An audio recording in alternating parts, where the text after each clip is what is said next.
അപ്പം hello guys, sorry for that ദീർഘനിശ്വാസം. So ഞാനിന്ന് നിങ്ങളുടെ മുന്നിൽ വന്നിരിക്കുന്ന എൻ്റെ സെക്കൻഡ് സ്റ്റൈലിംഗ് വീഡിയോ ആയിട്ടാണ്. ആദ്യത്തെ ജസ്റ്റ് ഒരു റീൽ പോലെ അല്ലെങ്കിൽ ഒരു മ്യൂസിക് ഇട്ട് ചെയ്തത്. നെക്സ്റ്റ് വന്ന് ഞാൻ വിചാരിച്ചൊരു സൗണ്ട് ഓവർ അല്ല വോയിസ് ഓവർ ചെയ്യാമെന്ന്. അപ്പം ഞാൻ എന്തായാലും ലിപ്സ്റ്റിക്കും ഐലൈനറും ബ്ലഷൊക്കെ അപ്ലൈ ചെയ്തിട്ടുണ്ട് ഓൾറെഡി. അപ്പം മൂഡ് ബോർഡ്സ് എന്താണെന്ന് അറിയാത്തവർക്ക് നമ്മൾ സ്ക്രാപ്പ് ബുക്ക് ചെയ്യില്ലേ, അതുപോലെ നമ്മളൊരു ആപ്പ് വഴി ചെയ്യുന്നതെന്നേ ഉള്ളൂ.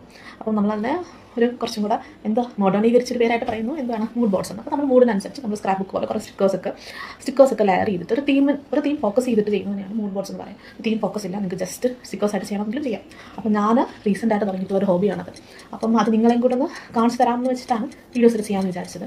ഭയങ്കര ക്രിയേറ്റീവ് ലെവലോ ഭയങ്കര പ്രോ ലെവലോ ഒന്നുമല്ല, എനിക്ക് കുറച്ച് സ്റ്റൈലിംഗ് ചെയ്യാനൊക്കെ ഭയങ്കര താല്പര്യമുള്ള വ്യക്തിയാണ്. അപ്പം നമ്മൾ എൻ്റെ ഫസ്റ്റ് മൂഡ് ബോർഡ് 02ൻ്റെ സ്റ്റൈലിംഗ് വീഡിയോ ആണ് ചെയ്യുന്നത്. അപ്പം 02 ഞാൻ പറഞ്ഞ പോലെ ഫ്ലോർ ലൈൻ പ്രിൻസ് എന്ന് പറഞ്ഞതാണ്. അപ്പോൾ ആ മൂഡ് ബോർഡ് ഞാൻ വേണമെങ്കിൽ ജസ്റ്റ് ഒന്ന് കാണിക്കാം.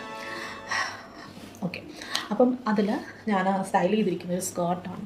എൻ്റെ പ്രിൻ്റ് വരുന്നത്